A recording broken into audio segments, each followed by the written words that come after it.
red wine on the table, glasses clinking. And that sentence, "pay the rent or leave." That was the moment I realized I was being pushed out of the house I had spent a lifetime building. It sounds absurd, I know, but it didn't start with hatred. It began with kindness and one wrong silence. My name is Gordon Reeves. I'm 66, a retired high school principal widower living in a 2-story cream house in St. Augustine, Florida. The house Ellen and I paid off bit by bit for decades. The pictures on the wall, the worn wooden table, the lavender on the porch, everything carries our fingerprints. This wasn't just property. It was a life made into a place. Amy, my daughter, 35, moved back in after she married. Ryan, her husband, 38, a real estate agent who seemed to wear his business card the way other men wear a watch. They arrived with moving boxes, bright laughter, and the comfortable belief that being close would be easy. I believed that too until that June morning when he stepped into my kitchen, as if he'd stepped into ownership, and said flat and cold as winter, "This is our house, you're just staying here." He said it as if he'd measured everything and closed the deal. I looked at him and said nothing. Not because I had nothing to say. My silence was a mirror, put it in front of someone long enough, and they end up looking at the truth of themselves. Ryan couldn't stand that look. He needed words, noise, a speech to cover the insecurity under his suit. So he raised his voice so everyone could hear. Amy tried to soften it, her voice thin and wet with worry. He's just stressed. Work's been hard." Ryan smiled a slice of something sharp. "Let's be clear. If you won't chip in for the house, you should leave." He hammered the last words like a nail. I set my coffee down. The cup clicked on the wood, and the sound hung in the room. Sunlight sliced through the blinds and painted the floor in narrow bands. Everything looked perfectly ordinary, the kind of ordinary I'd thought was unbreakable. But that sentence shifted the air. In an instant, the room felt smaller. The keepsakes of a life suddenly seemed breakable like the wine glasses on the shelf. I didn't shout. I didn't beg. I did the only rational thing. I preserved my dignity. I sat and worked out the steps. Silence isn't the absence of reaction. It can be calculation, slow, methodical, refusing to let emotion cloud judgment. I heard Ellen's voice in my head, the way she used to rub the arm of the bench and say, "If someone thinks they can take what you hold, don't fight with noise. Be still. They'll reveal themselves if you stay calm." Her words were a lamp in the dark, no flash, but burning steady enough to show the way. I went out on the porch and drew a deep breath. Salt from the Matanzas River mixed with the lavender on the railing. Somewhere a lawnmower started up, a bird skimmed past. Life kept moving despite the knife he'd thrown into the room. I looked at the weathered sign by the walk. The Reeves home, 1989. The letters worn by the years, the name still there, unerasable. Not long after I opened the little wooden box where I kept the house papers, the title deed, tax receipts, insurance contracts. Ellen's last letter. My hands trembled as I lifted the lid, not from fear, but from the weight of memory. In her slanted handwriting, she'd written, "If anyone forgets who this house belongs to, remind them with action, not words." Ellen always said things plainly. She taught me to value dignity more than argument. I tallied the numbers. Property taxes. Insurance upkeep, I'd paid them all. 30 years, maybe 40, a lifetime of small labors that built a foundation. My son Peter, who lives in Oregon, phoned and asked, "You?" "Okay, Dad," I answered. "I'm fine." I didn't want to worry him. I knew when a man needed to protect his honor with action, not with speeches. A few days later, I saw Jordan Blake, lawyer, former student, the one who'd sat in my class and learned about fairness and duty. Jordan glanced over the documents, and there was something like recognition in his eyes. The title still stood in my name. No one had the right to force me into paying rent. The law favors the owner when there's no lease. What I used to teach in classrooms still carried weight in a legal office. He asked, "What do you want to do, sir?" I answered. "I'll put everything in order. This time I'll bring things back to right by law, not by shouting."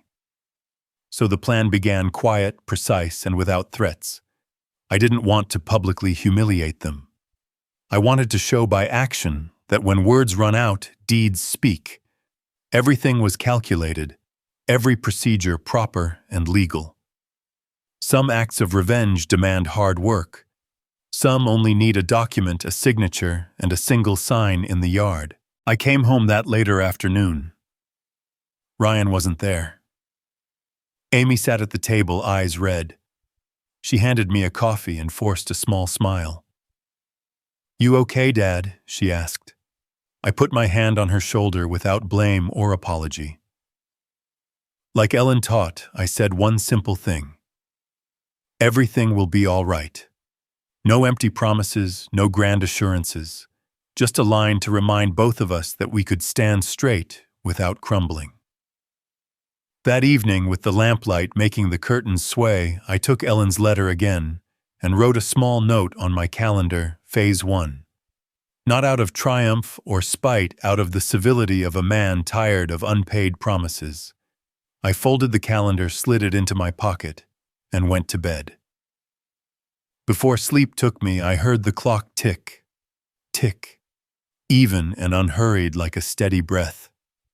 I knew that starting tomorrow things would begin, not with shouting or tears, but with slow, cold, orderly steps. And I, with my age and experience, would take them one at a time until the little sign in the yard was no longer just a plank of wood. It would be the final sentence. What they called their house would either be returned to its rightful name, or they'd have to leave with nothing but shame. That morning ended there, a calendar page with a single crooked note, Phase 1, marking the transformation of silence into decision. It was the start of a different kind of silence, silence with weight, silence with resolve. This silence would make clear who the real owner of this house was. That afternoon, I drove out to the St. Augustine shore. The sky was leaden, the surf a thick gray sheet, wind blowing hard off the Atlantic, salt and seaweed whipping into my face like an old reminder. I parked on the sand, sat with the car door open, let the wind batter my cheeks, and the sound of the waves say the things I could not. For years, this had been the only place I could find anything like peace. Ellen liked this spot, a high dune that looked down over the water, where she would spread an old wool blanket and read. I remember the last time we came here. Ellen smiled and said softly, "If one day the girls forget gratitude, remind them with action, not words." At the time, I only squeezed her hand. I didn't think the sentence would become a kind of spiritual will for me. The ocean doesn't change. People do. I looked at my hands. The skin was creased nails, stained the color of old wood, the small scars of a life spent with books, chalk paper, and an odd repair or two. They used to be the proof of work, now they felt like proof of having been cast aside. When the sun began to dip, I started the car and headed back. Palm tree shadows stretched long down Magnolia Street, dragged like enormous arms. I stopped at the light by the corner where my house sits at the end of the block. From a distance, the house looked unchanged, a soft cream under the sunset. A white picket fence, the porch with the old wooden chair. Nobody looking from the street would know a battlefield was being readied inside. I opened the front door and heard voices from the kitchen. Ryan's voice low, tight on the phone. "No, you don't understand," he said, each word landing like a hammer. "If he won't go, I'll make sure he goes." I froze in the shadowed hall. The smell of cold coffee and dish soap pooled in the air. Amy's voice came small and shaking. "Ryan, don't. He's my father." Ryan laughed short, dry. "Your father? He's clinging to that house like a relic. How long do you want to take care of an old man?" I turned away. Not because I was afraid, but because I understood things had gone too far. Some words can't be taken back like a wine glass spilled or glass that's already cracked. I closed my bedroom door. Thin light slanted through the blinds and painted bands across the little desk where I keep my notebook. I opened it, looked at the scribble from last night, phase 1. I added a new line. "No one respects silence forever." I put the notebook away and opened the small drawer where I keep Ellen's old letters. Each envelope is a shard of memory, her laugh, the smell of apple pie, the afternoons we spent repainting the porch. In one letter she wrote, "When others forget the good you've done, don't remind them with words. Make them remember in a way they never will forget." I smiled. Ellen's counsel had always been my compass, even when it led me into dark places. Night fell quickly. I could hear Ryan laughing in the living room, that confident laugh of a man who thinks he's already won. He popped a beer, turned on the TV. The glow lit their wedding photo on the wall. Once they were young and radiant. Now that light looked cold. Amy came down the hall and tapped the door. "Dad." "I'm sorry." She peered in, pale and worn. "You did nothing wrong," I said. "But sometimes choosing silence is a mistake." She bowed her head. "He just wants stability." "I thought things would be better if, by making me disappear," I asked. She had no answer. She only wept and backed away, closing the door. I sat and watched light sweep the ceiling. Something was cracking slow, deep beyond repair. I had spent decades teaching hundreds of students about ethics, about choosing right over easy. Standing in that dark, I realized how fragile that line could be, far more fragile than any chalk line I had drawn. Outside, the wind picked up. The fence creaked. I went out to the porch and looked down the quiet lamplit street. A cat crossed the yard and vanished into the shrubs. The peace was too still, suspiciously still. I sat in the old wooden chair where Ellen used to read. "See," I said under my breath, "the house you love is being taken by someone else, and the man you trusted to protect it is learning to take it in the least obvious way." Inside, Ryan's voice floated through the cracked window. "No, get the buyers lined up. When the paperwork clears, I'll call you back." Buyers. The word landed like ice. They intended to sell the house, my house. I stood and walked back inside. My steps tapped louder than usual on the wood floor, deliberate so that they would hear. The kitchen door shut quickly. Ryan's voice lowered, then stopped. I poured myself a glass of water. My hand was steady. Oddly, I did not tremble. The anger in me had turned into something else, sharper, more controlled. I looked at the family photo on the wall, Ellen, me, Amy, and little Peter. The frame hung a touch crooked like everything else. I straightened it, studying each face. In that picture, Ellen was laughing. I had been looking at the camera with the steady trust of a man who believed in his family. That trust had died. I pulled the file box and double-checked the papers, my name on the title, the property ID, the receipts. Everything was as it should be. I opened the safe, copied what I could, placed copies in an envelope marked proof. I locked the drawer. Ryan's voice came again through the walls, softer, but still certain. "Won't worry. It'll be ours soon enough." I let out a low, dry little laugh. They thought I was a harmless old man, no spine, no fight. They were wrong. I'd been a principal for 30 years. I know how to manage people who believe they control the game. I always let them overconfidently talk themselves into a corner, give them enough rope. Then use the proper document, the right moment, and it ends. That night I didn't sleep. I sat by my desk under the lamp writing. Phase 2, collect evidence. I listed the details, the threats, witnesses, potential buyers, the contacts Ryan was making in the brokerage world. When I finished, I checked the clock, nearly 3 in the morning. Outside, the ocean still roared in the wind. I could hear my heart. Not from fear, but because I knew things had started to move. I shut off the light, opened the window. Moonlight fell on the sign near the walk, the Reeves home, 1989. I stared at it for a long time. Then for the first time since the wine glass hit the table, I whispered in the dark, "Ellen, I'll take our house back." It was a promise sealed in shadow, no tears, no fury, only a cold, certain resolve when morning comes. Silence will begin to fight back. The next morning, a thin veil of fog settled over St. Augustine.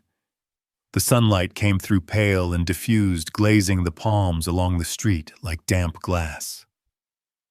I drove slowly, hands steady on the wheel. The radio droned on with the morning business report.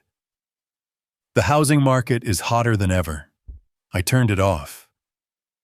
Out there, the world was buying and selling everything, even dignity. I wasn't about to let mine become one of their listings. Jordan Blake's office sat on the second floor of a red brick building at the corner of Charlotte Street. The sign was modest: Blake and Associates Real Estate and Civil Law. I parked, killed the engine, and sat a moment before stepping out. I could still picture him as that 17-year-old kid, smart, defiant, nearly expelled for fighting on behalf of a friend. I'd stood before the school board that day and said one thing. Sometimes standing up at the right time isn't a mistake. The glass door opened with a soft chime. Jordan looked up from his desk, the same sharp blue eyes now with silver streaking his hair. "Mr. Reeves," he said, standing so quickly, his chair scraped back. "My God, it's been almost 20 years. You look great." I nodded, placing the brown leather folder on his desk.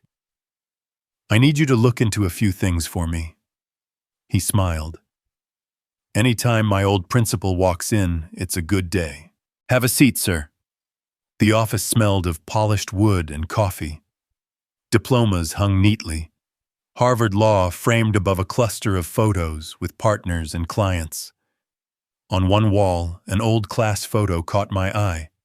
Jordan, 17, grinning, my hand resting on his shoulder. 1996, a lifetime ago. Jordan opened the folder, scanning the pages with a lawyer's precision. "This is the Magnolia Street title," he said.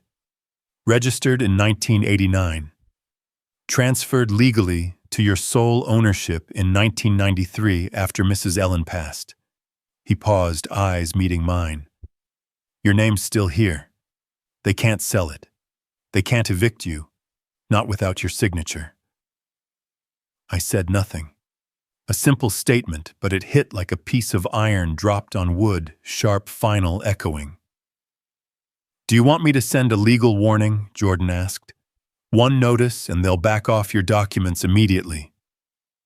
I shook my head. "No need. I'm not looking for trouble. I just want peace." Jordan leaned back, watching me carefully. "Peace isn't the same as letting people step on you, sir. You taught me that. Sometimes justice starts the moment you stand up." I looked at him, the boy who once needed saving, now quoting my own lesson back to me. A perfect circle. I smiled faintly. "I'll handle this quietly. By the book. Can you help me do that?"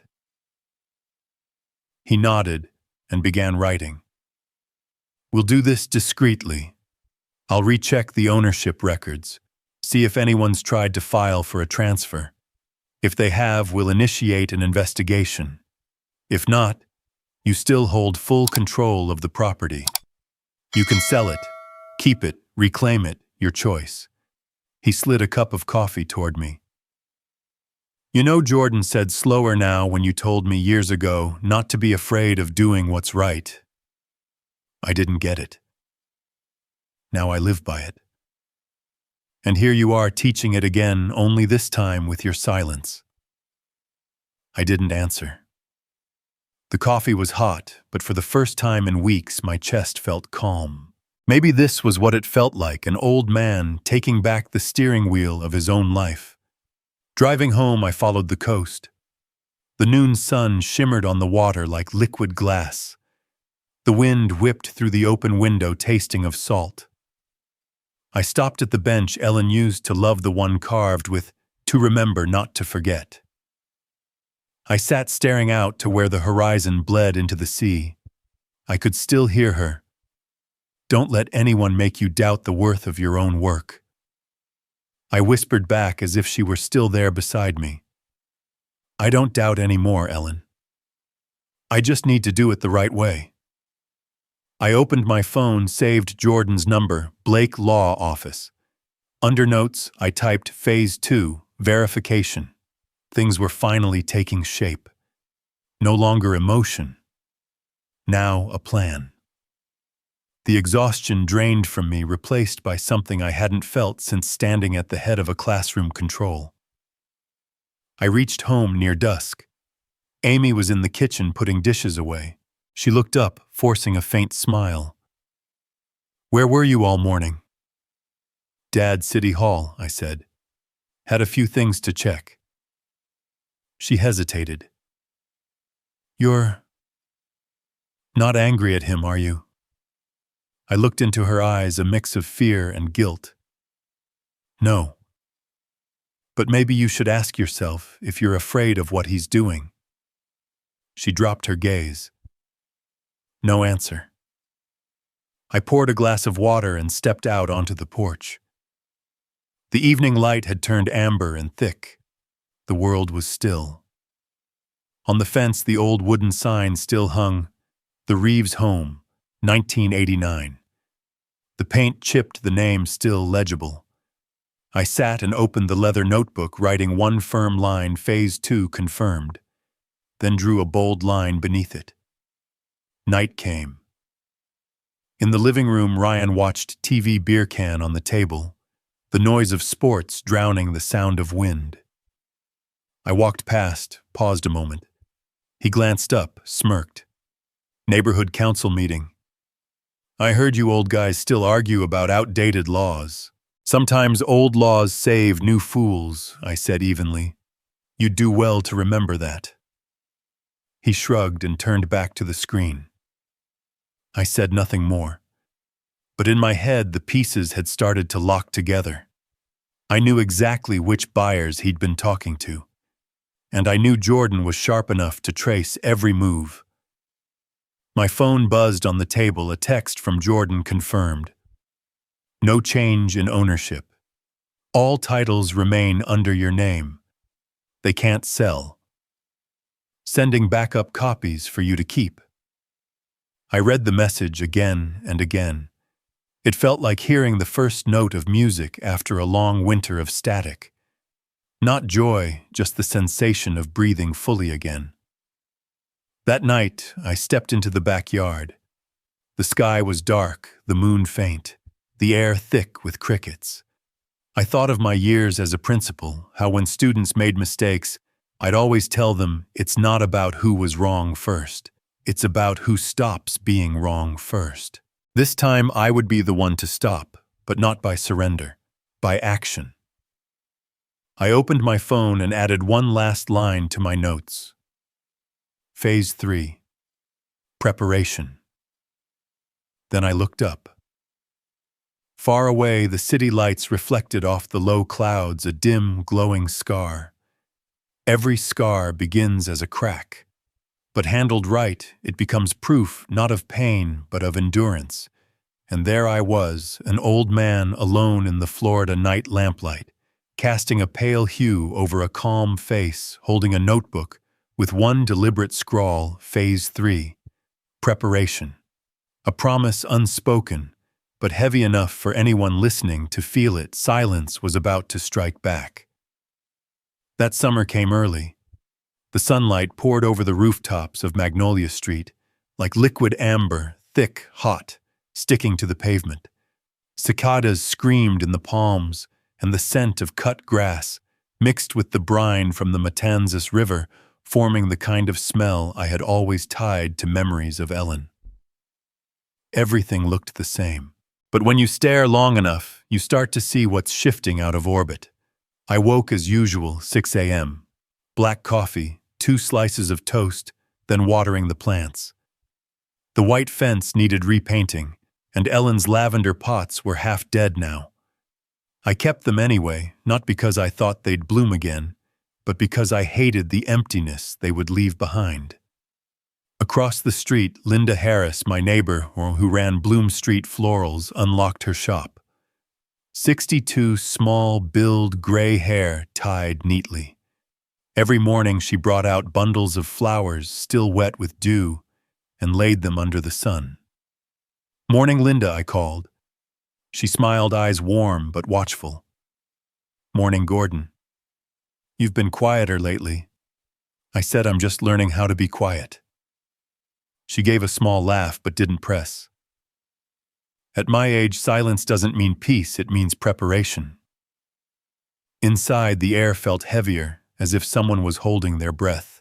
Ryan paced the living room, phone pressed to his ear, voice rising. "No, I don't accept that I sent those documents 3 weeks ago." "You're saying the client changed brokers?" A pause, then the sound of the phone hitting the couch. Amy sat at the kitchen table, clutching a utility bill. Eyes tired. "It's probably just a delay," she said softly. "Don't worry." Ryan exhaled hard. "You don't get it. The market's dead. I lost 2 deals already, and now that old man keeps wandering around like a ghost." I heard it all. Not by choice, this house was small, and words like that have a way of finding their own path to your ears. By dinner, the smell of roast and mashed potatoes couldn't hide the tension. Ryan drank his beer, eyes dull.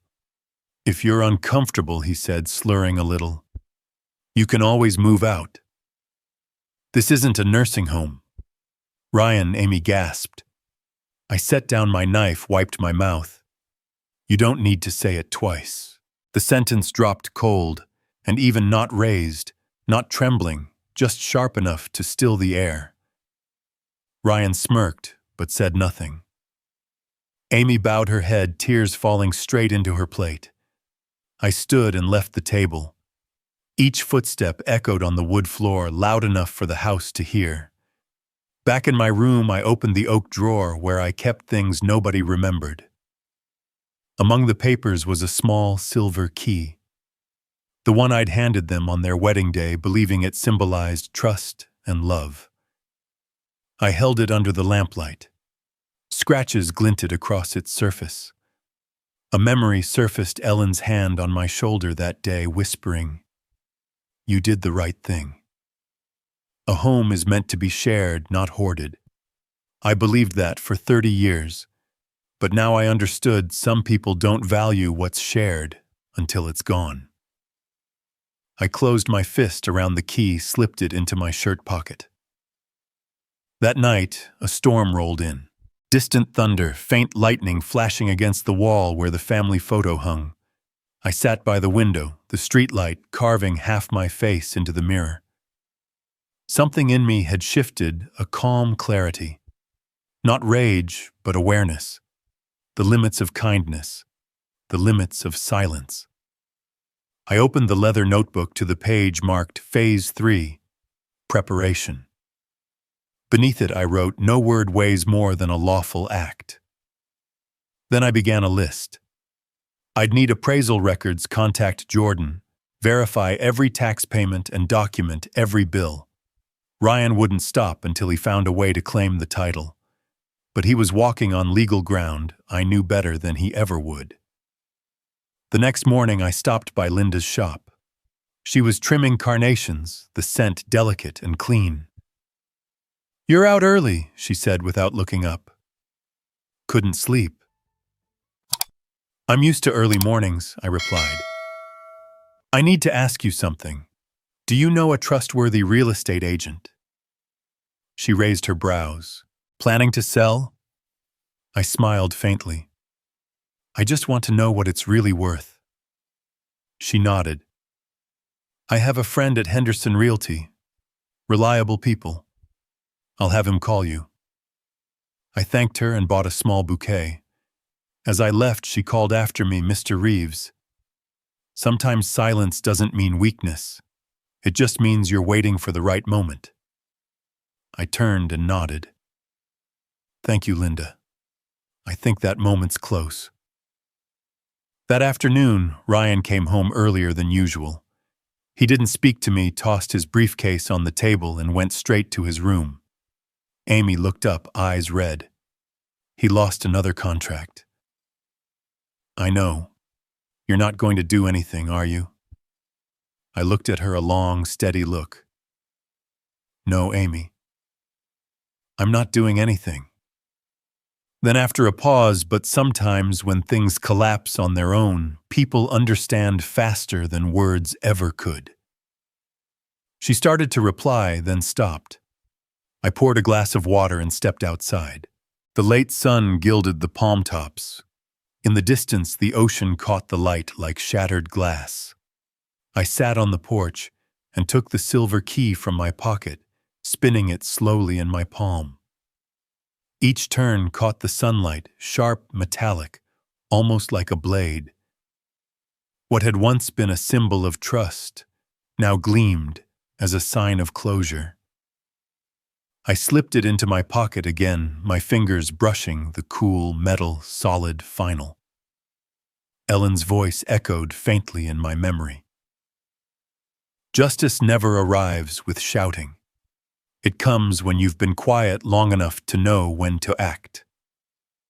I looked at my hands. No more trembling. No hesitation. I knew one decision was all it would take, and this silence would finally have a sound. I sat there on the porch in the Florida dusk, the silver key glinting between my fingers, half my face in light, half in shadow. It was no longer a relic of the past, but the first signal of payback in silence. 3 days later, an email arrived from Jordan. Subject line: Property Valuation Report. 122 Magnolia Street. I opened it. Appraised value $780,000. Below that, a note. Interested buyers. Richard and Margaret Chen, retired couple from Chicago. Cash offer fast, closing highly motivated. I stopped reading there. The sunlight slanted through the window, striking the desk. The ticking of the clock echoed like the heartbeat of the house itself. Everything around me fell utterly still except for one clear thought pulsing in my mind. At last, I had a choice. I called Jordan. His voice came through the receiver. "Mr. Reeves, I just sent the valuation. It's a solid number for this market. But I have to ask, are you sure it's your home?" Once you sell, I cut him off, my tone steady low. "I'm not selling for money, Jordan. I'm reclaiming what's mine." He paused, then said quietly, "Understood. I'll schedule the signing. We'll handle everything discreetly. By the time they find out, it'll already be done." I smiled faintly. Already done. Such simple words, yet they sounded like a piece of music in a room where the door had just been softly closed. That afternoon, I sat on the porch. The breeze rolled in from the river, carrying salt and the faint scent of paint and wood from the unfinished fence. Every creak of the chair beneath me reminded me of the same truth: nothing truly belongs to anyone until they learn how to protect it with reason, not emotion. Across the street, Linda walked by with an armful of tulips. Mr. Gordon, she called, did you hear someone's asking about the house across the street? I looked at her calm. Yes, I've heard. She smiled. They're from Chicago, I think. Seem like nice folks. I believe they are, I said, turning away. She didn't know that I had chosen them. A retired couple, kind, steady, honest. I wanted the house to leave my hands quietly before it became just another pawn in someone else's greed. Meanwhile, across town, Ryan Dalton sat in a corner cafe near Suncoast Realty. He wore sunglasses, stirring his coffee eyes darting around. Across from him sat Samantha Rhodes, a former colleague, one of the few who once helped him land his early deals. I need a buyer, Ryan said, his voice lowered. Not the usual type, you get me. I just want to move this Magnolia property fast. The old man's almost out. Samantha raised an eyebrow. Fast transfer, Ryan. You're talking about a house that isn't legally yours. He's still the owner. You can't sell it. Ryan gave a thin, mocking smile. He's an old man. Knows nothing about real estate. I'll clean up the paperwork later.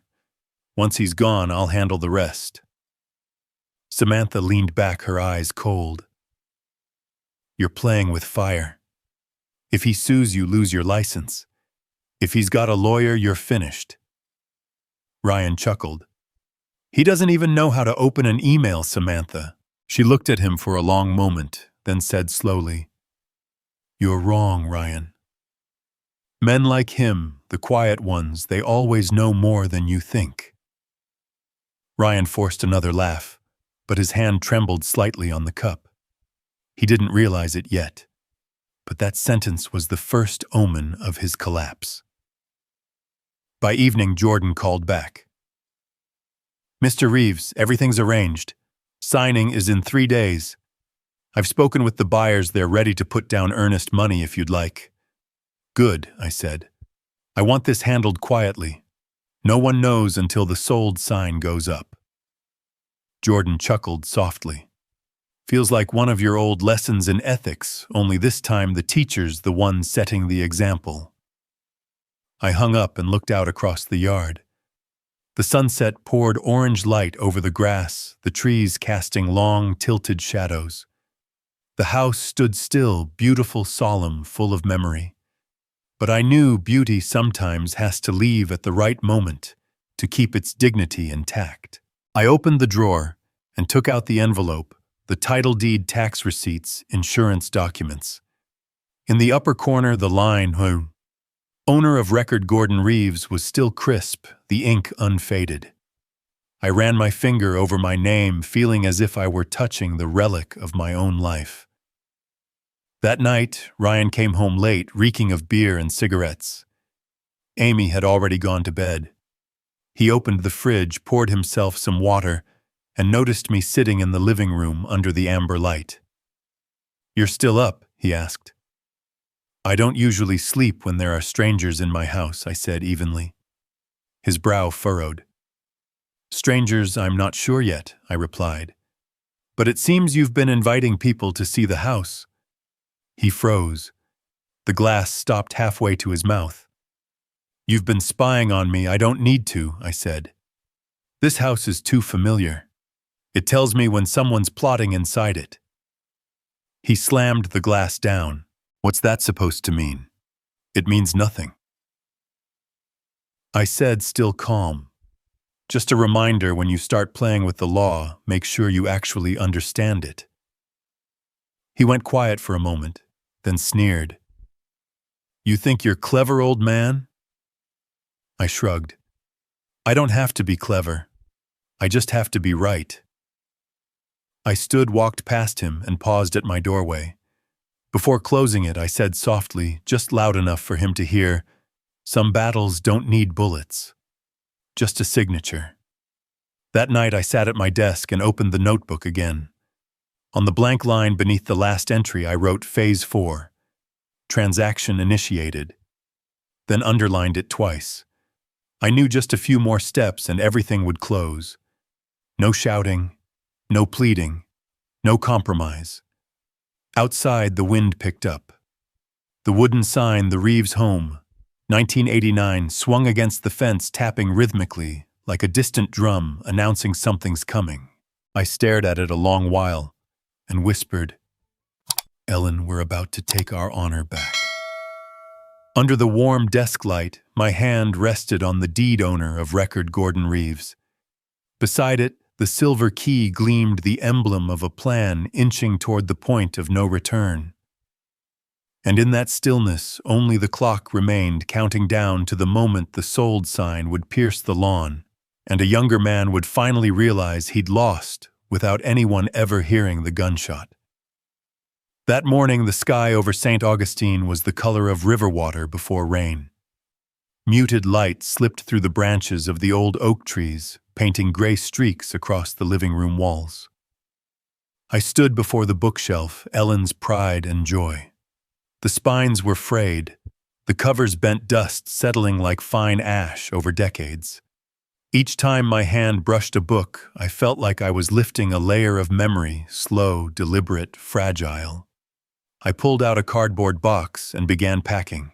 Familiar titles: To Kill a Mockingbird, The Old Man and the Sea, The Ethics of Teaching. All worn, all survivors of time.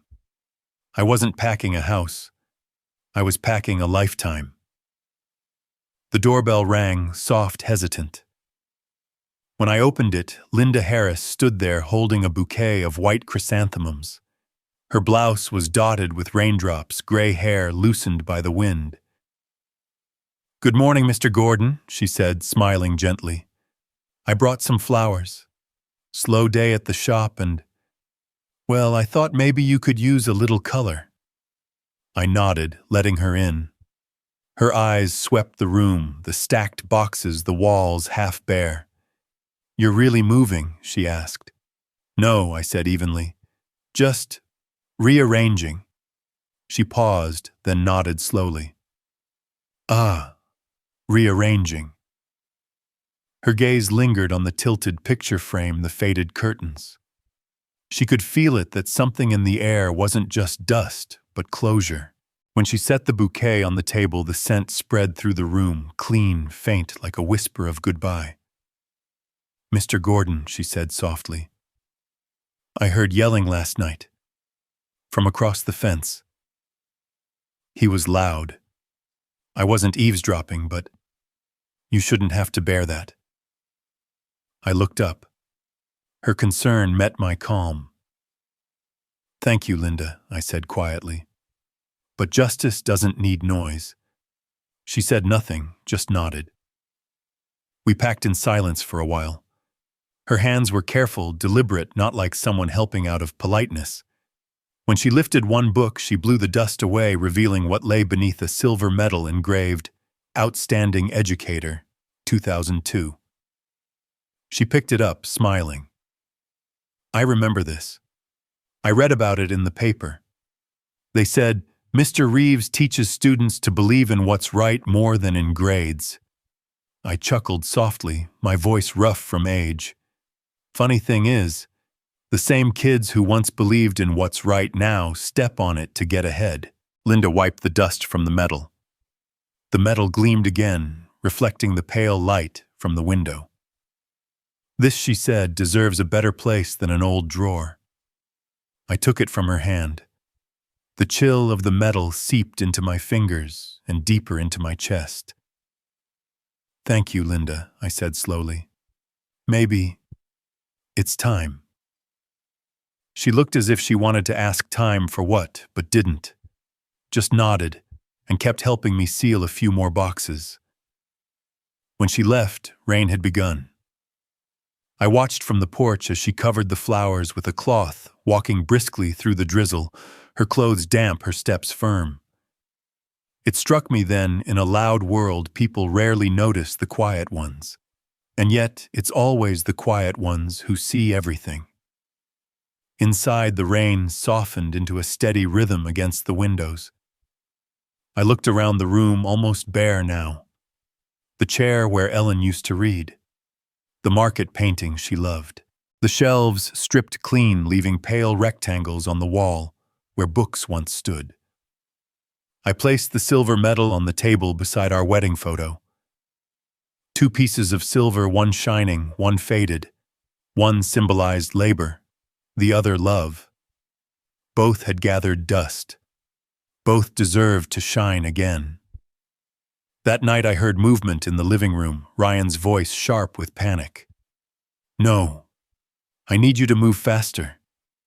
If he sells that house before I do, I'm done." A pause. "Just get him out. Once he's gone, I'll handle the paperwork. No one will ever find out." I stood in the hallway, his shadow stretched long and hollow across the wall. Amy appeared at the end of the corridor, pale, shaken. She'd heard everything.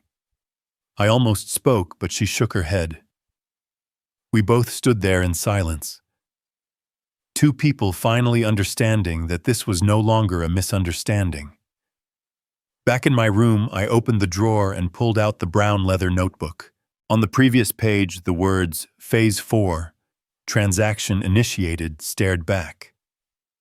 I turned the page and wrote a new line, Phase 5, Observation. I knew silence isn't only for waiting. Silence is for watching who digs their own grave. The next morning, Linda returned with another bouquet, yellow tulips this time. "For someone starting a new chapter," she said. I asked, "You always seem to know what's going on, don't you, Linda?" She smiled, half teasing, half sincere. "In this neighborhood, every sound has a listener. I'm just not the kind who repeats it." I nodded, my tone warmer than usual. "I know. Thank you." She set the flowers down, looked around once more. "Will you be all right?" "I'll be better," I said. "Once everything ends the right way." She nodded and left the door closing softly behind her, the faint scent of tulips lingering in the air. That afternoon, I sat alone in the living room, rainlight dim through the window. On the table, the metal gleamed, reflecting the face of an aging man staring straight into it. I was no longer a teacher, no longer just a father. I was a man reclaiming his own justice. The desk lamp cast a glow over the metal, the words "Outstanding Educator" burning bright like a small flame.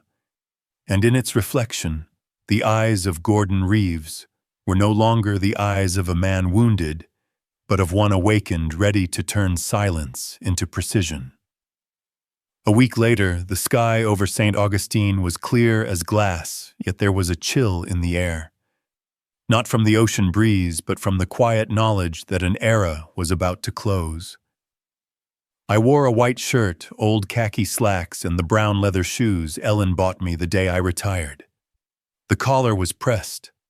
The watch still ticked, the second hand tapping steadily, as if time itself were waiting for me to finish something. When I drove through the streets toward Jordan Blake's office, the city felt unusually still. The sea lay hazy behind morning fog, palm shadows stretching across the asphalt. To anyone watching, it was just another quiet Florida morning. But to me, it was the most important day since Ellen died. Jordan's office was inside a red brick building where the air smelled of paper ink and coffee, the scent of precision. He stood by the door, file folder in hand. "Mr. Reeves," he said, voice calm but respectful. "Everything's ready." On the polished oak table lay the documents neatly arranged, the purchase contract title, verification, notarized deed, and closing schedule, every line in perfect order. Jordan worked like a man who believed in the sanctity of process.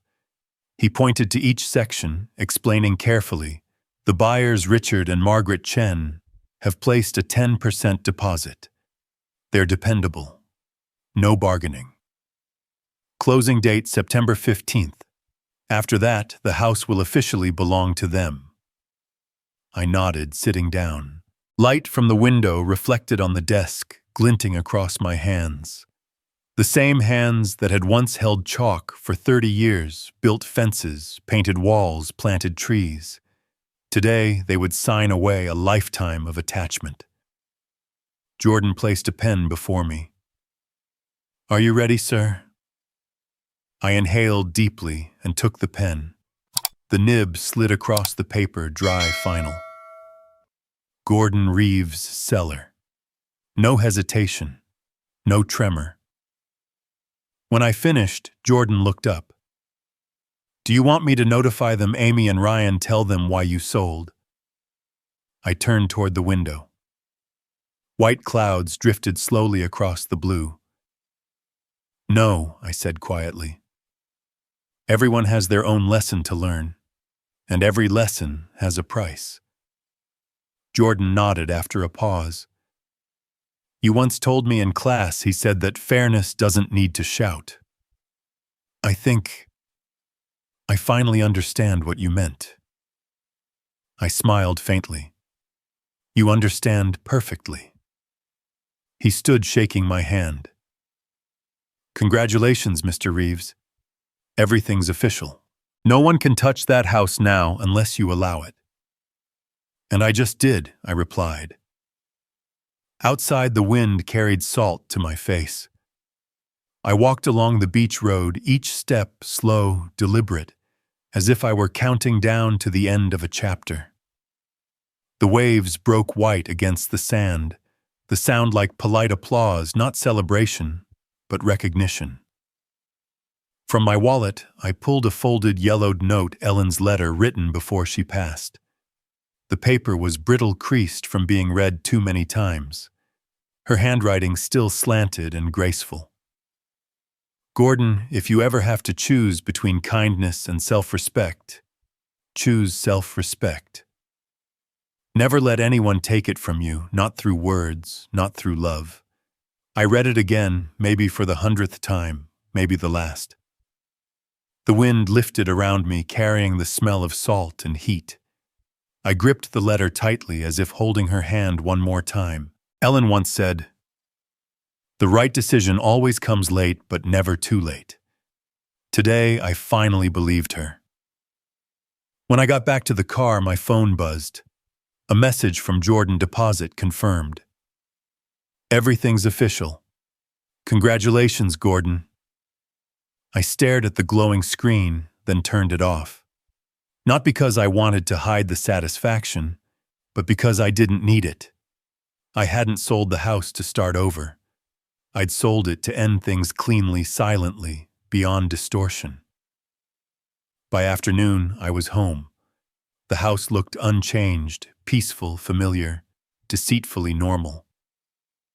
Amy sat on the couch reading. Ryan was outside on the porch, pacing with his phone. I walked past them like a guest passing through someone else's life. Ryan's voice rose. "What do you mean they haven't replied?" "That's impossible. I already lined up a showing." He brushed past me, not even noticing. I looked at him for a moment, not angry, not pitying, just done. Amy glanced up. "Where were you, Dad?" "At the building by the shore," I said. "What for? Just a small appointment." She nodded, not pressing further. But I saw it, that flicker of unease in her eyes. Not fear of me, but of the silence filling the house. Because that silence was no longer surrender. It was warning. That night I sat on the porch. The air carried the scent of dry lavender and wet soil. Cicadas droned in the palms. The waves hummed in the distance. I closed my eyes and listened to the house breathing one last time. On the table beside me, the silver medal Outstanding Educator gleamed under the yellow light. I lifted it and whispered, "Ellen, I did it." I taught one more lesson, not in a classroom, but in life itself. Then I placed it down and reached into my pocket. The silver key, the one I'd given Amy and Ryan on their wedding day, rested cold in my palm. I studied it for a long moment, then clenched my hand. An old man in the dark, holding a key and a signed document. Outside, the sea kept breaking steady, patient, counting down to the day the sold sign would rise on the lawn. And in the stillness of the Florida night, I whispered to no one.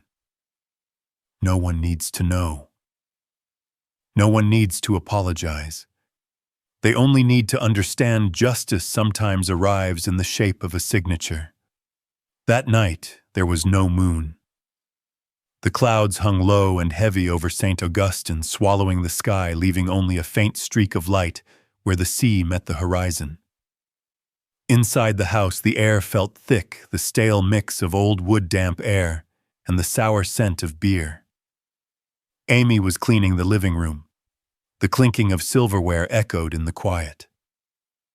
Ryan sat on the sofa laptop, open fingers hammering the keys. The glow from the screen lit his face, cold, distorted, ghostly. "What are you working on?" Amy asked, trying to sound casual. "Just work," he muttered. "What kind of work can't I see to—" "Don't start, Amy. Just let me handle it." She fell silent, but her eyes stayed on him. She had begun to notice the way his shoulders stiffened, the short fuse in his voice, the shadows gathering behind his words. This wasn't just stress, it was something darker. When he stood and went to the bathroom, a leather envelope slipped from the pocket of his suit jacket. It hit the floor softly. A single heartbeat of hesitation. Then instinct, the daughter's instinct, took over. She picked it up. Inside was a property transfer contract. Page 1, Amy Dalton. Page 2, signature Gordon Reeves. But the handwriting wasn't her father's. It was jagged, wrong, clumsy enough that even a stranger would call it fake. Amy froze. She flipped through the rest. Dates, mismatched clauses scribbled in different ink, witness lines empty. A counterfeit bold and ugly. She heard the toilet flush. Her heart pounded so hard she could barely breathe. When Ryan came out, he saw the paper in her hand. "What's that?" he asked, voice flat, sharp. Amy lifted it, trembling. "What are you doing to my father?" For a second silence. Then Ryan laughed, a dry, brittle sound. "He's past his time, Amy. A relic. I'm just helping him. Move on, helping us. Helping." Her voice cracked. "You forged my father's signature and you call that helping? I'm doing it for our future." Ryan snapped, his voice rising. "Who's going to pay for Henry's school? Who's going to keep this house when he dies?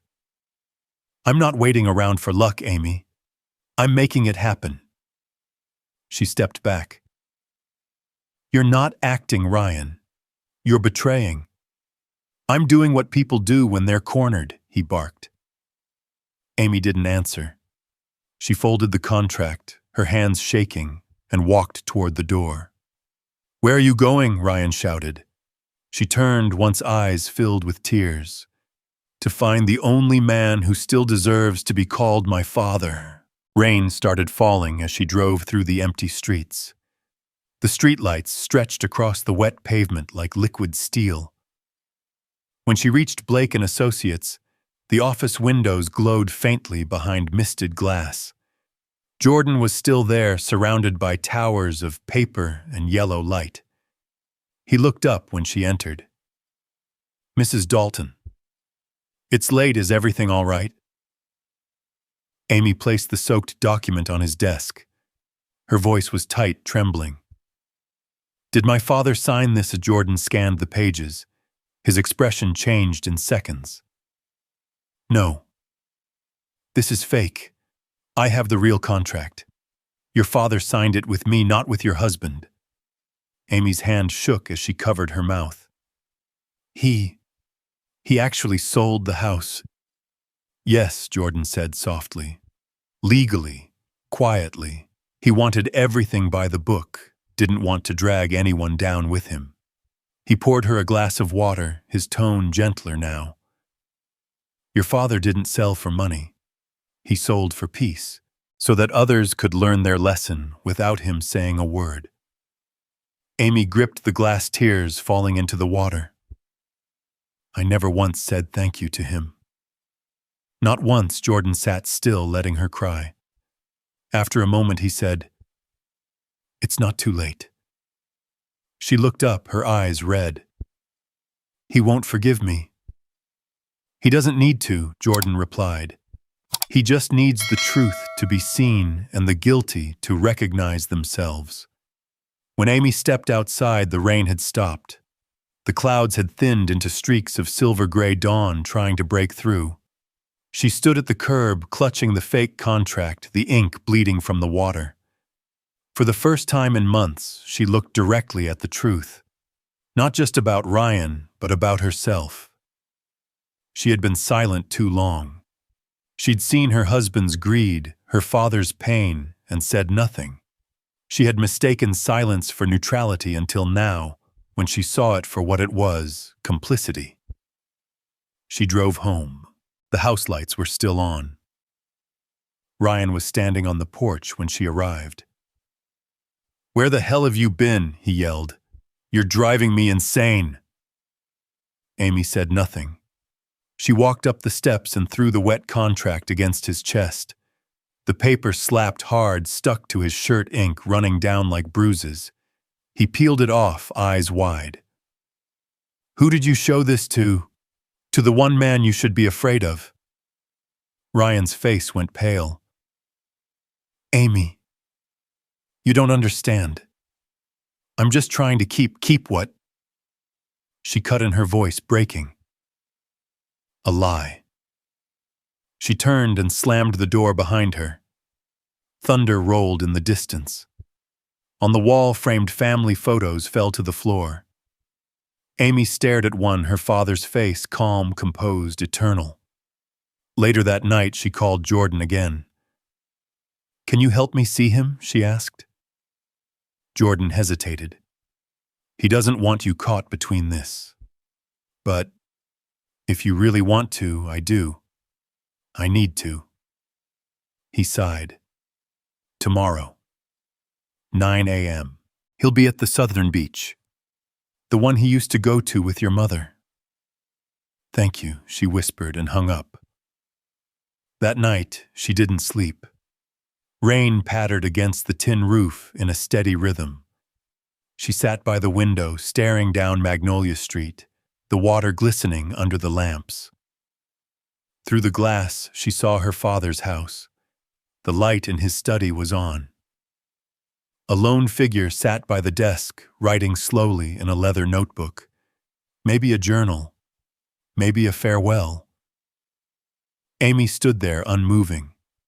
The curtain fluttered the faint glow from her father's window, trembling in the dark, warm, distant, alive. She placed her hand over her heart and whispered, "I'm sorry, Dad. I've been silent too long." Across the street, Gordon Reeves sat beneath the same light pen moving across the page. On the top line, he wrote Phase 6, Revelation. No one heard it. But in that moment, the truth finally found its voice. 3 months passed. Florida eased into early autumn, the kind that softened the light, but still left the taste of salt on your skin. Along Magnolia Street, oak leaves carpeted the sidewalks in fading gold. The air carried something crisp, decisive. The house at 218 still stood, as it always had, calm, dignified, almost untouched by time. Except for one thing. On the front lawn, a red sign leaned slightly in the breeze. White letters, bold and final, sold. That morning, Ryan pulled up in his gray SUV, a middle-aged couple from Jacksonville, sitting in the back, potential buyers. He was mid-sentence, his voice full of salesman confidence. "This house has real history, original materials from the 60s, morning-facing porch, perfect for a family getaway or long-term investment." The words stopped. His eyes locked on the yard. On the red sign. He froze, then killed. The engine stepped out and felt sweat bead on his neck despite the mild morning. The couple looked out, confused. "Oh, I thought this property was still on the market," the man said. Ryan didn't answer. He just stood there staring at the sold sign as it shivered gently in the wind. The front door opened. Gordon Reeves stepped out, white shirt, steady hands, a small toolbox in his grip. He looked like a man finishing the final touch on a life's work. Ryan's voice came out sharp, strained. "What the hell did you do?" I looked at him, calm, unhurried. "You told me to pay rent or leave." I set the toolbox down on the porch rail, wiped my hands on a rag. So I left. After I sold my house. A breeze passed through and the sign rattled softly, a faint metallic sound, almost polite, yet it cut through the air like a verdict. Ryan stood frozen, his face drained of color. You can't do that. You have no right. I live here. No. I interrupted, voice level. You stay here. I owned it. And now I don't. The screen door creaked. Amy stepped out. Her blouse was light blue hair, tied back her face pale as paper. She looked from me to the sign, her eyes wide somewhere between shock and heartbreak. "Dad," she whispered. I nodded gently. No anger, no blame. "Don't worry. The house will be cared for. You just need to learn how to start over somewhere else." Ryan took a step forward, voice shaking. "What did you do to us?" "Nothing," I said. "I simply did what you asked. I left, but I left my way." He opened his mouth, but no sound came out. The couple behind him began to understand. The man cleared his throat awkwardly. "Ah, we must be the new owners then." "You're the previous owner." I turned, gave a faint smile. "Yes. And the house is yours now. Congratulations." At that moment, Jordan Blake appeared from across the street, stepping out of a black sedan, briefcase and hand jacket buttoned. "Mr. Reeves," he called, calm and professional. "Everything's complete. The buyers have transferred the payment. Here are the keys." He handed the keys to Richard and Margaret Chen, then turned to me and nodded. "Everything legal, sealed, indisputable." Ryan lunged forward, grabbing my wrist. "You're destroying my family." I met his eyes, steady, cold, but not cruel. "No, you did that. I just wrote the period at the end." I pulled my hand free, firm but without struggle. Jordan stepped closer, his expression enough to make Ryan stop. Amy stood motionless, tears streaming down her face. I walked toward the gate. The wind carried the faint scent of jasmine from the backyard, Ellen's favorite flower. I stopped still, facing forward. "Some houses are built to hold memories," I said quietly, "not to be traded for money. When people forget that all that's left are 4 empty walls." No one spoke. Only the red sold sign rustled in the wind, a strange, lonely sound, almost like a sigh. I stepped through the gate. Magnolia Street was empty, washed in sunlight. Jordan walked beside me for a while in silence before speaking. "Do you regret it?" he asked. I looked back one last time. The sunlight hit the porch, reflecting on the window where Ellen used to sit and read. "No," I said softly. "I only regret staying silent for so long." Jordan nodded. "You just taught them a lesson no court could ever enforce, that justice doesn't need to win. It only needs to be right." I smiled faintly. "You've learned faster than I expected." He opened the car door, but I lingered. Amy stood at the gate now. She didn't speak, just looked at me. I nodded once, a small farewell. She lowered her head, hands clenched, lips moving around words I barely heard. "I'm sorry." I didn't need to. I already knew. As the car rolled forward, I looked through the rear window. Ryan was still in the yard, staring at the sold sign like it had swallowed his world. The new owners were shaking Jordan's hand. Amy turned away, tears on her cheeks. The wind picked up, making the sign rattle louder. Metal clinking harsh at first, then fading into a slow, echoing calm. The red sold sign burned against the pale Florida sky. An old man walked away from the house that had once been called a home. A proud fool stood frozen in defeat, and a daughter finally began to stand on the side of what was right, though late. In my low, weathered voice, I spoke the last words of that chapter, not in anger, but in quiet conviction. Justice doesn't need noise. It only needs one word: sold.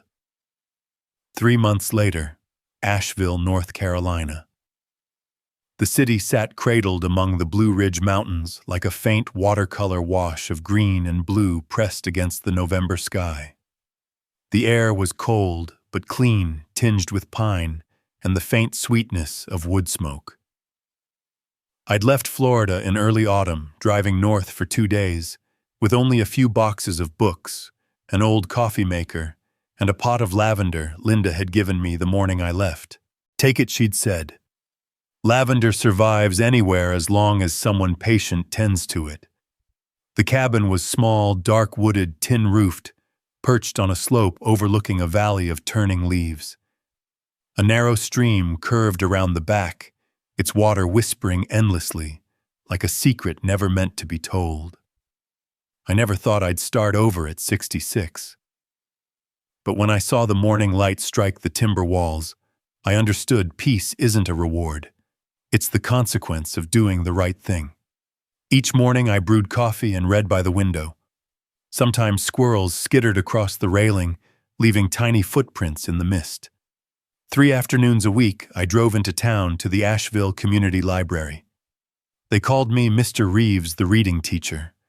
I taught reading to adults who'd left school too soon, and to a few children who struggled to sound out the words.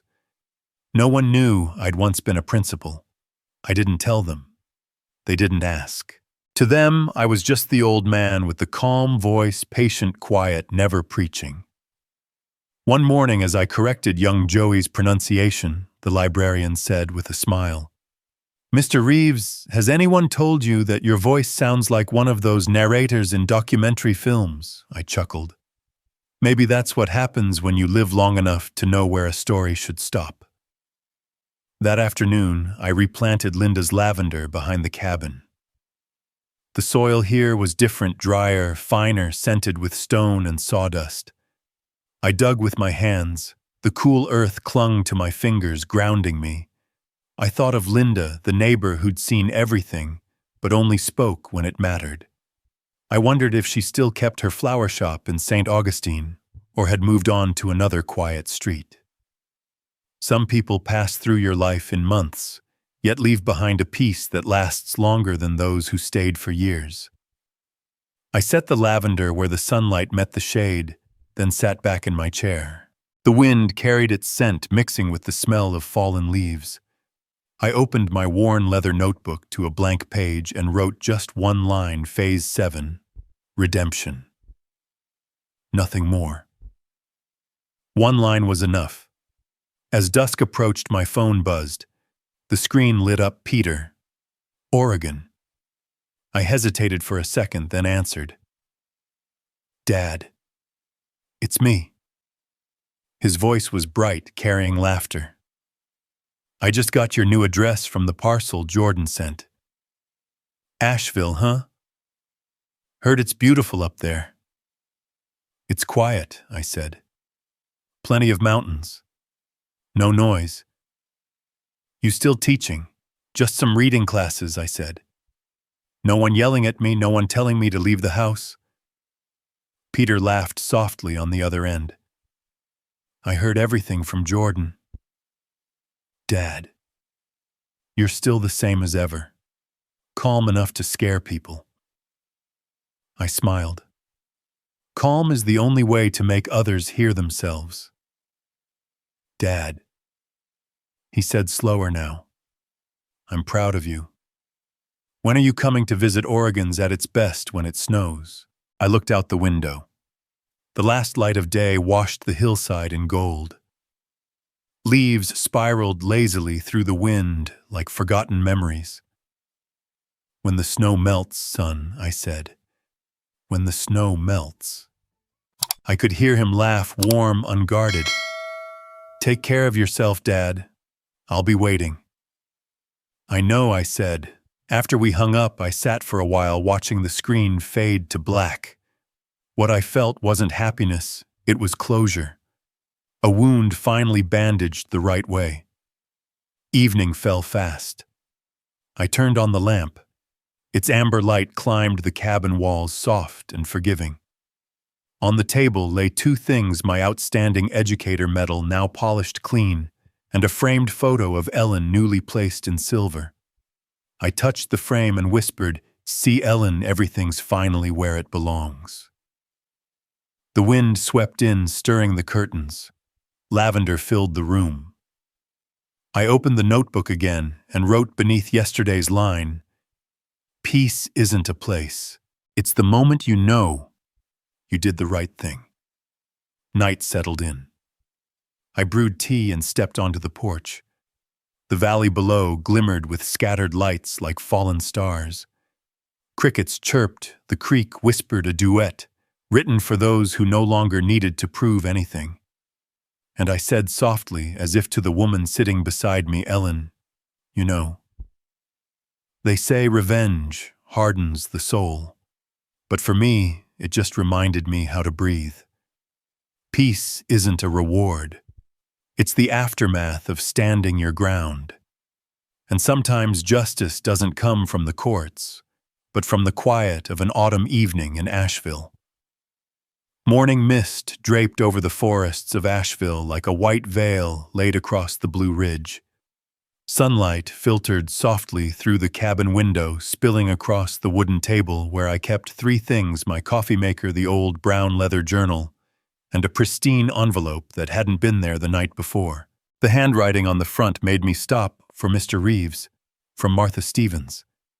I remembered that name. 20 years ago at St. Augustine High School, Martha was the shy girl in the back row, messy hair, eyes always downcast, afraid to speak. One spring, someone accused her of cheating on an exam. No proof, just whispers. The class turned on her. Some teachers wanted her expelled. I didn't believe it. I looked deeper, found what they missed, and cleared her name. When she graduated, she cried and said one sentence I've never forgotten. "You believed in me when I didn't believe in myself." Now I opened her letter. The handwriting was slanted, neat, the kind that came from years of trying to write carefully, not quickly. "Dear Mr. Reeves, I don't know if you remember me. Years ago you told me something: honor can't be taken, only forgotten if we let it sleep too long. I've carried those words for 20 years. Today, as a teacher myself, I finally understand what you meant. Thank you for teaching me how to stand up, not just how to pass a test." I folded the letter and set it down. The feeling that rose wasn't pride, it was peace. The kind that only comes to someone who once lost his honor and lived long enough to see it return. I turned on the radio as I did every morning. The announcer's voice was steady, factual, detached. "In this morning's business news, the Florida Real Estate Commission has opened a formal investigation into broker Ryan Dalton, following evidence of contract fraud and forged signatures. His license has been revoked pending criminal review." No comment from his attorney. I stood still. The sound of that report mingled with the quiet breath of wind through the cracks of the cabin door. No smile. No satisfaction. Just stillness. The stillness of someone who once warned and now watches justice arrive on time. I switched off the radio. The room fell silent, save for the creak of the floorboards and the flutter of sparrows on the porch. I picked up the silver medal Outstanding Educator. The medal was cool to the touch. Light bounced off it, casting a thin white stripe across the wall. That's how justice comes, sometimes not in courtrooms, not with applause, but like a puzzle piece clicking into place after a lifetime of waiting. I stepped out onto the porch. The morning air was so clear I could hear the leaves falling. In the distance, clouds tangled around the mountain peaks, carrying the scent of pine and lavender. I set the medal on the wooden shelf beside the lavender pot. Sunlight slipped through the branches and caught the edge of the silver. For a moment, I saw myself reflected there, older, quieter, lighter. Ellen's voice echoed in memory. "You don't need anyone to witness it, Gordon. You just need to know you did the right thing." Now I understood. True justice doesn't seek to be seen. It isn't loud. Like victory, it moves like wind, unseen, cold, unstoppable. That afternoon, I went to the post office to send a reply to Martha. I wrote just 2 lines, "Thank you, Martha. Honor never dies, it only needs someone to wake it." The clerk behind the counter smiled. "Are you a teacher?" she asked. "I used to be," I said. "Now I just read more and talk less." She nodded, stamped the envelope, sent. The sound of that rubber stamp, sharp, final, landed like the period at the end of a long chapter. By the time I returned to the cabin, the sky had turned amber. Light filtered through the oaks, landing on the metal like a blessing. I poured tea, sat down, and opened the journal. On the blank page, I wrote Phase 8, Closure. And beneath it, in smaller letters, justice doesn't exist to avenge it, exists to restore balance. I stared at the words for a long while. No music, no noise. Only the sound of dry leaves brushing against the tin roof, one by one, like nature's own clock ticking toward winter. No anger left. No vengeance. Only the quiet of a man who had walked through storms and learned that sometimes justice doesn't arrive with thunder, only with a breath of wind. Late autumn in Asheville wore the color of old wine, soft gold, fading into quiet dusk. Across the lake, the ripples of sunset shimmered and broke apart, scattering like memories that no longer hurt. Gordon Reeves sat alone by the water, his back against an old wooden chair, steam rising from the cup of tea in his hands. Each breath left a thin wisp of fog in the mountain air. Before him, the lavender had bloomed, deep violet, gentle yet steadfast, the color of resilience. It reminded him of Ellen, the woman who once told him, "Honor isn't something people give you. It's what you keep when you refuse to sell it." He never truly understood what she meant, until the day he walked away from his house in St. Augustine, empty-handed, but head held high. The phone on the table buzzed. The screen lit up Amy. "I'm sorry, Dad. Thank you for not being angry." No exclamation mark, no emojis, just 2 bare sentences, simple, raw, and enough. Gordon looked at the message and smiled faintly. No one ever teaches you the right time to say "I'm sorry." It only comes when pride wakes up after everything else has fallen apart. He didn't reply. Forgiveness doesn't always need to be sent. Sometimes it only needs to exist. He set the phone down and let the screen fade to black. The fading light slid across the table, stretching long like the tail of a memory. He rose and walked the narrow path toward the lake. The water was so clear he could see the roots of trees beneath its surface. Dry leaves cracked softly under his boots. The scent of damp soil mixed with lavender, grounding him in a peace he hadn't felt since childhood, that same feeling of a school day's end, when the world's troubles still waited outside the gates. On the stone bench by the water lay his open leather journal. The last page read, Phase 9, Silence Achieved. He picked up his pen and continued. No one can rent honor. No one can buy back self-respect once it's gone. It belongs only to those who know when to walk away. The ink bled into the paper, slowly spreading like veins, each line weighted by everything it had cost him. From somewhere across the hills came the faint call of a bird. Then the phone rang again. A message from Peter, Oregon. A photo appeared, a newborn baby wrapped in a blanket, lips curled in the hint of a smile. "Dad, this is Lucy. I hope one day you'll hold her. I'm proud of you." Gordon stared at the image for a long time.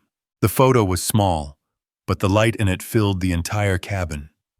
He remembered holding Peter for the first time by a lake at sunset, just like this, with Ellen beside him. She had said, "A good father doesn't need to teach his child how to win, only how not to lose himself." Now he saw those words alive again, through his son, through the next generation, learning the old lessons, not from punishment, but from memory. He opened the small wooden box on the table.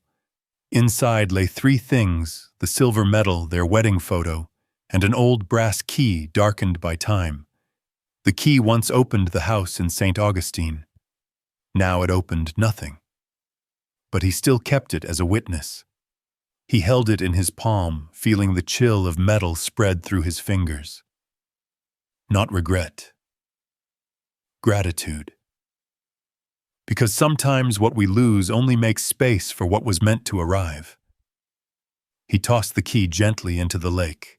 It sank silently, without a ripple. Only a faint tremor on the water's skin, reflecting his shadow, small but steady. Dusk dimmed. He walked back inside and poured more tea. On the radio, the evening report began, a calm, precise female voice, polite as a courtroom statement. Former broker Ryan Dalton has officially lost his real estate license. Authorities confirmed he admitted to forging property documents. The case remains under review, with no civil appeals filed. He didn't smile. Didn't feel triumph. Justice isn't the sound of victory. It's the silence that returns when the storm is done. He turned off the radio, sat down, and opened his journal once more. They lost their assets. I lost a house. But I kept what they never had: honor. He drew a firm line under the last word, honor. Night descended. A cool wind slipped through the open window, stirring the curtain. Outside, the lake mirrored the moon, round perfect hole. Gordon put on his coat and stepped onto the porch. The scent of lavender grew stronger in the damp air. He knelt beside a new plant, pressing soil around its roots with his bare hands. The earth was cold, rich, alive. When he stood, the moonlight caught the dirt on his fingers like a badge earned, not given. He looked up at the sky, clear, endless silver, and whispered, "Ellen, I've finally taught the last lesson, not to my students, but to myself." He drew a slow breath, filling his lungs with lavender and night air, then exhaled, letting the last trace of the past drift away. I stood alone on the porch, hands stained with earth eyes, reflecting moonlight, calm, unbroken. Behind me, the metal on the shelf gleamed faintly, its engraving softened by time. Outstanding educator. They told me to pay rent or leave. I paid nothing. I left carrying the one thing no one can buy: peace. If you believe that honor can't be bought, share this story and remind the world that self-respect will always have its own quiet worth. Because sometimes the real victory isn't the house you keep, but the heart you don't lose.